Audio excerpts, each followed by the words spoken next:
lagay. Kaya ano yon, puro overflow ang mangyayari nun. Para yung mga latak na yan, sa baba po ano yan, sa baba po mag-stay yan. And then meron nga po tayong drain sa puwet para pababagsakin. Mga kabokal, so napakahaba na oh. Abot na sa balag. So ito ano na natin, isasakay na natin sa balag.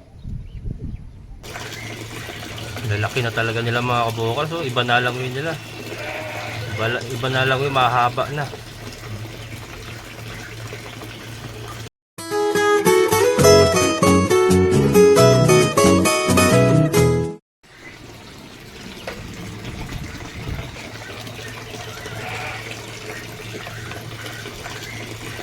Lalaki na talaga nila mga kabokal. So iba na lang yun nila. Iba na lang yung mahaba na.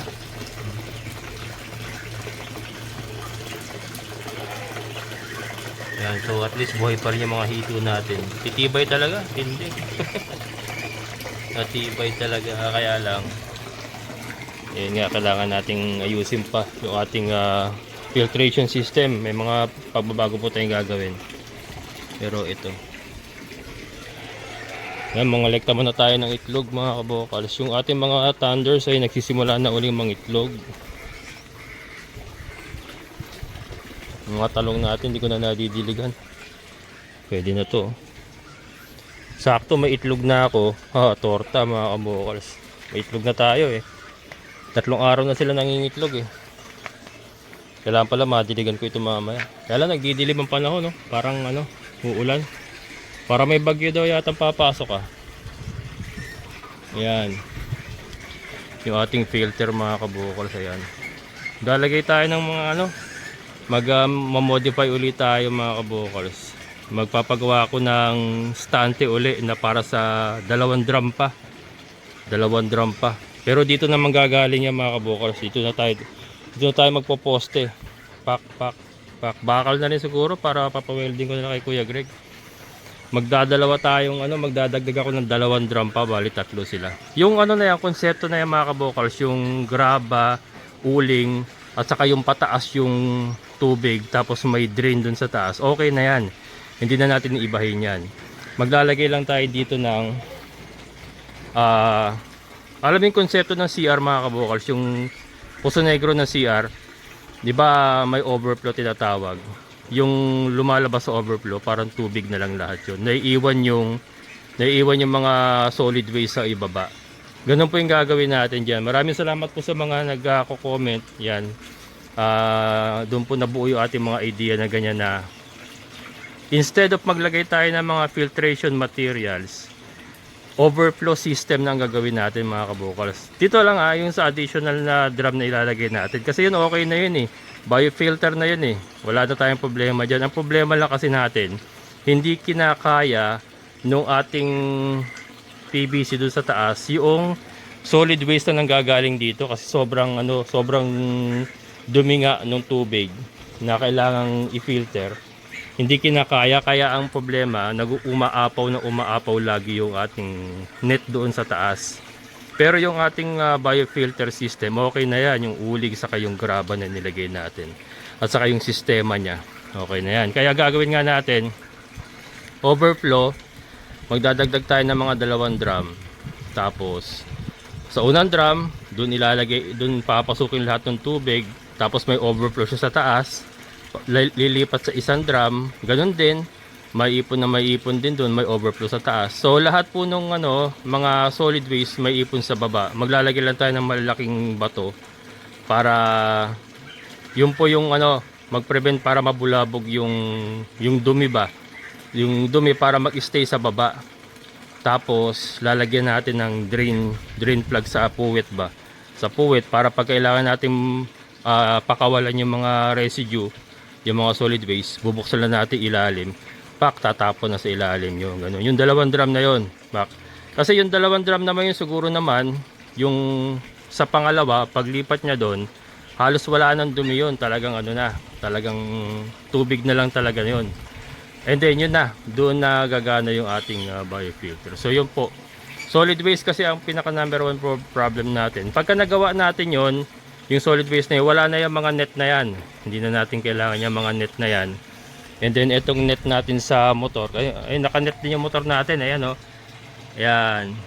So tatanggalin na natin yung motor, yung net na yan para mahigop niya lahat ng mga dumi. Ihigupin niya yung mga dumi lahat. Ganon. So ilang bakal yun? Siguro mga 4 na poste, 4 uli na poste, pakpak. Kasi gagamitin naman na yun eh, kakapit dun eh. Sa existing na kinalalagyan ng drum natin, kakapit na dun eh. Yan, papagawa ko kay Kuya Greg. Tingnan ko kung magawa ngayon bago mag-uulan. Para ano, mai-plaster na natin. Ano rin, yung mga ganitong drum din ang gagamitin natin dyan mga kabokals. Para hindi na masyadong gumastos. Marami ako nito eh. Ito nga, namali ako. Nabutas. Ay, hindi pa pwede pa palang gamitin ito.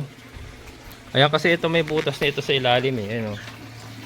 Nabutasan ko sa ilalim eh. Pero magagamit pa pala yan. Lalagyan ko lang ng sarahan yan. Yung PVC na yan.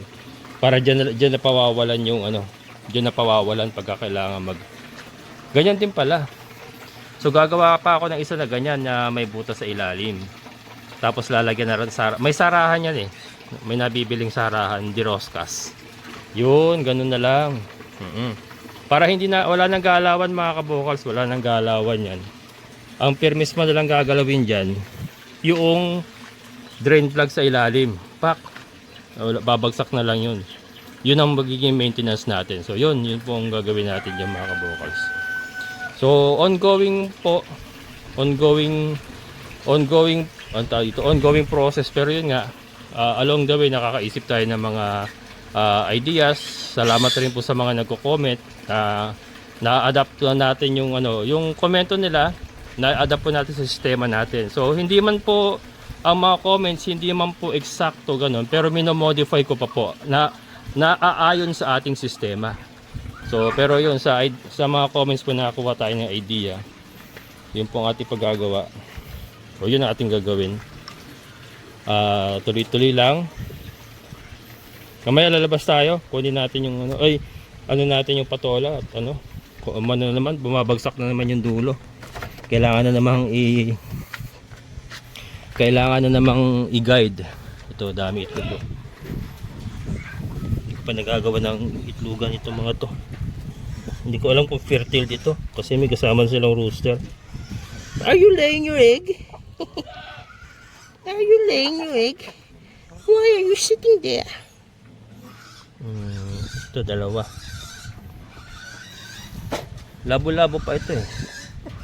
Kasi nga bala ko maglagay pa sa ano. Bala ko maglagay pa sa battery cage, tapos ang ititira dito puro breeders na lang. Ito, 3. Kapon nakalima ako eh. Yan mga kabokals. Nag-umpisa na silang mag-lay ng eggs. Wala pang layer yan ha. Nakadarak sa kaano lang yan. Integra 2000. Halo. 50-50 ratio. Hinahalo ako darak para matipid. Mahal yung ano eh. Mahal yung ano. Feeds eh ha. Mahal eh. Gumaganda na sila mga kabokals oh. Napansin nyo pa. Dati kasi mga kalansay. Yung ano. Mukhang naaagdas na. Ngayon eh ano na nakaka-recover. Na yung sinasabi ko eh. Makaka-recover talaga pag nasa labas sila. Natural na pag-recover ba. Kaya ito nga oh. Kusa na sila ng itlog oh. Kasi ano na eh. Nakaka-recover na sila eh. Kaya yan, kusa na ng itlog. And then pag binomba pa natin ng layer fish yan, lalong bibigay ng itlog yan. Pero ayun. Kailangan muna natin ano. Bago natin ibalik dito sa ating battery cage, kailangan muna natin ayusin yung ating filtration system. Ayan.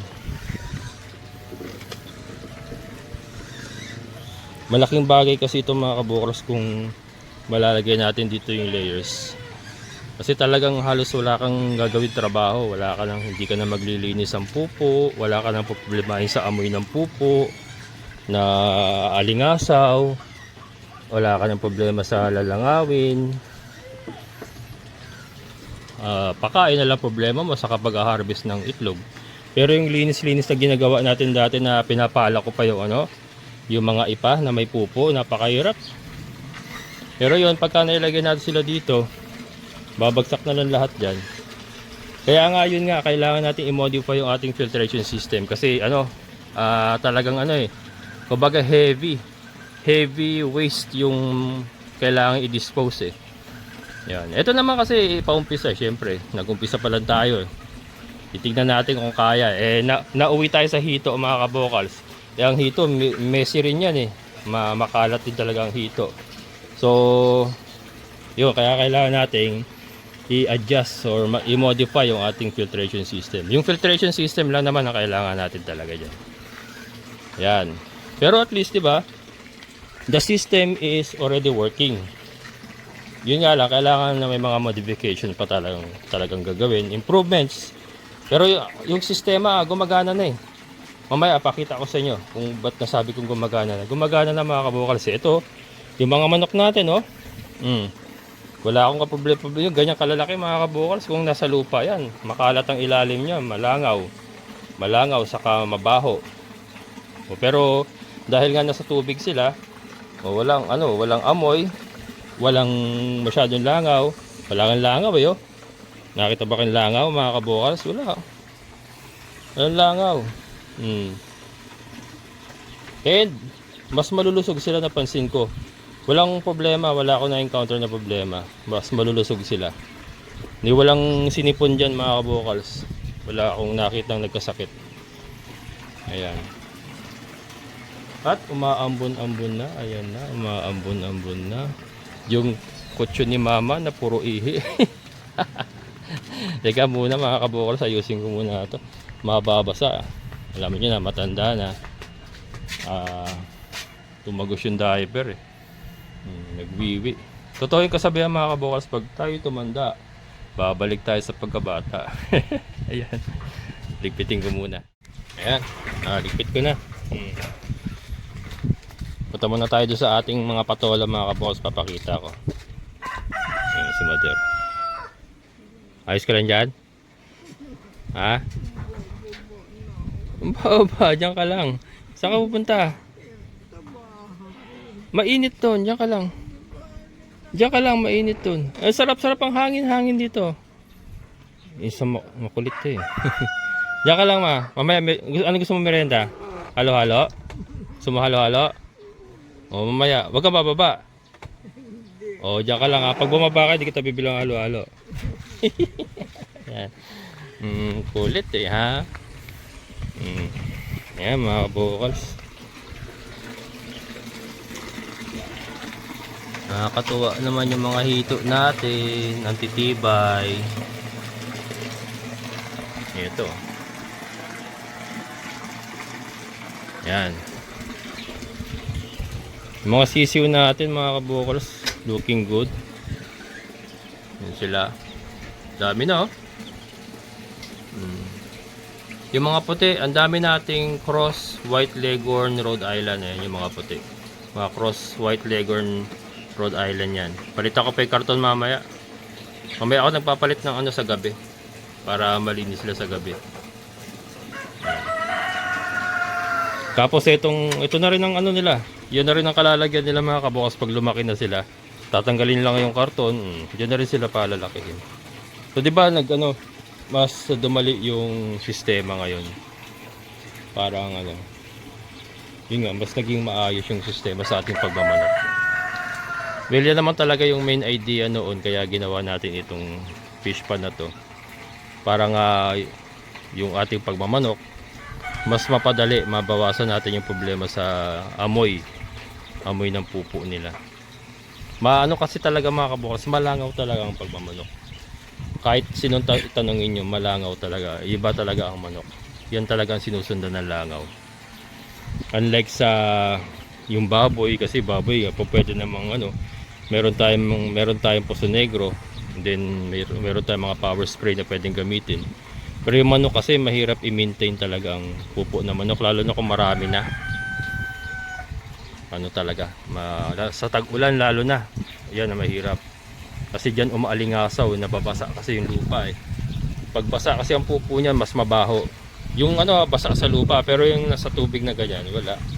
Nadi-dissolve na yan eh, na-eliminate na yung amoy. Then yun naman ang trabaho ng ating aquaponic system. para ma-eliminate yung ammonia naman.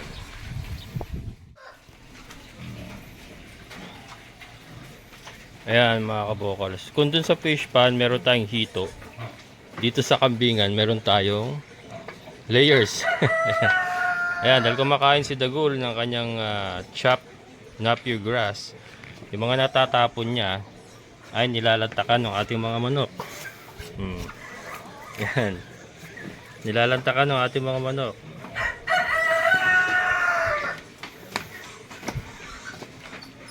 Ganun din dito. Ayan.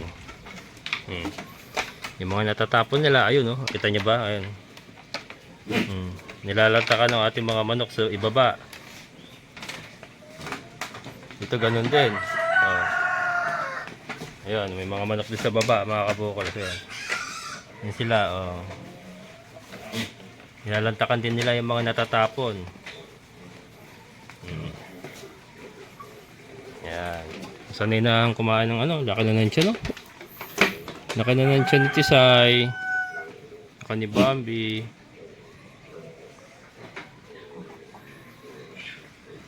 Mabutit na sanay ko nito. Nung una ayaw talaga.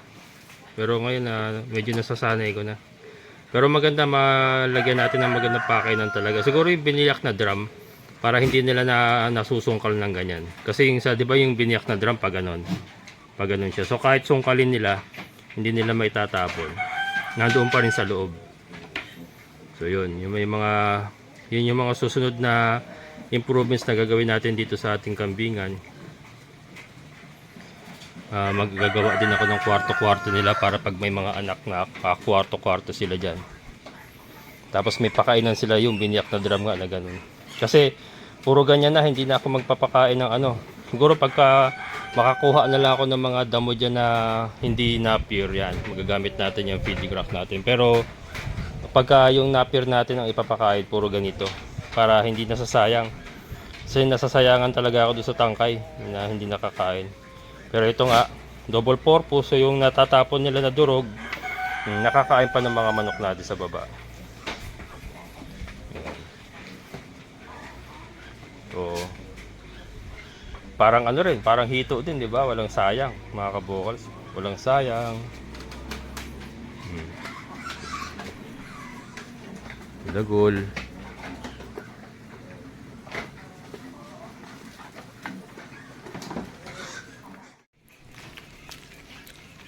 Merienda mo na mga kabokals. Paborito yun. Araw-araw yun. Ngayon lang naman yan kasi pag nagtag-ulan na wala naman ang halo-halo. Iba na ang tinda nila. Sarap kasi ito mga kabokals. Hindi tinipid sa ano. Hindi tinipid sa ricado, sa gatas. Ang daming gatas. Yep. Mga kabokals, so napakahaba na oh. Abot na sa balag. So ito ano na natin. Isasakay na natin sa balag.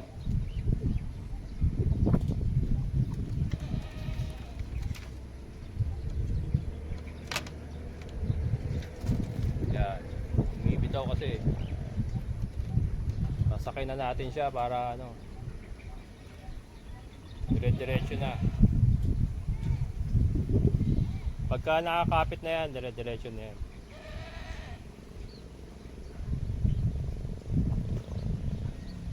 Hindi ko lang masyadong mga kabukas, hindi ko masyadong sinasakal kasi lalaki pa yung tangkay niyan eh. Mayroon siyang allowance na parang ring lang siya, parang ring. Yan, para hindi masakal. Ayan na mga kabokals oh.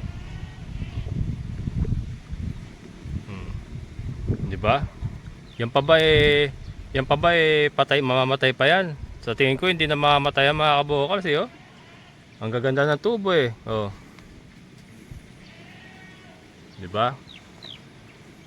Ayun nga isa oh. Yan, hindi na natin pinakialaman yan. Siya na mismo yung gumapang talaga. Yan. Sariling gapang yan mga kabokals oh. O yung pa iba oh, yan oh.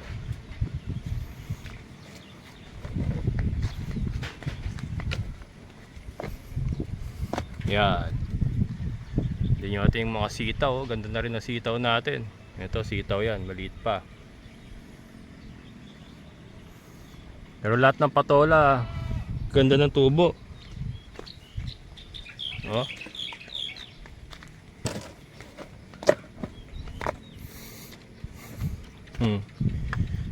Ang ganda ng tubo ng ating mga patola, oh.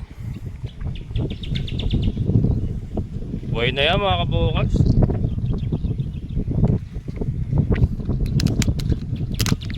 Oh. Yan magiging itsura na ugat niya mga kabukals, oh. Gagapang pa yan. Gagapang mga ugat niyan. Kaya yung mga ugat niya magsisilbi pang filter mga kabukals ng ating tubig din. Yan. Buhay yung ubas mga kabukals, buhay. Ayun, oh. May mga bagong ano, bagong usbong, oh. Ito, buhay. Yan. Umano kayo na, umulan na konti, kaya ano, medyo na-delay tayo ng follow-up video. Ayan. Pakita ko yung biofilter mga kabukals bago tayo magtapos. Ito yung problema natin. Ayan, oh. Tinakita nyo itim na yung ating net. Kasi yung latak yan mga kabukals, yun po yung mga latak or yung parang namumuo sila mga dumi. Ayan. So yan po ang problema natin mga kabukals. Pero yan, kahit umaapaw yan, pumapasok pa rin naman sa butas siya, kaya okay lang. Hindi naman siya tumatapon sa labas. Doon pa rin sa loob ang pasok niya. Kaya lang, ito ang problema natin. Kaya nga po yun ang plano ko. So dito, i-level natin dito, or mas mataas pala sa ng konti dito. Kasi ito pa rin yung PVC gagamitin natin, eh. Yung overflow doon sa dalawang drum na pinaliwanag ko kanina. 'Di ba? Mag-overflow yung unang drum, papasok sa pangalawang drum. Mag-overflow uli 'yon.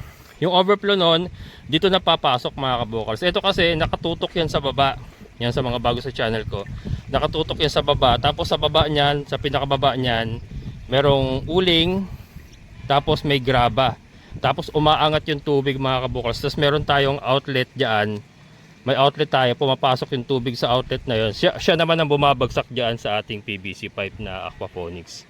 Yan. So ito na po yung biofilter. Ito kasi mga kabukals, ang biofilter kasi hindi po pwedeng magalaw na magalaw yan.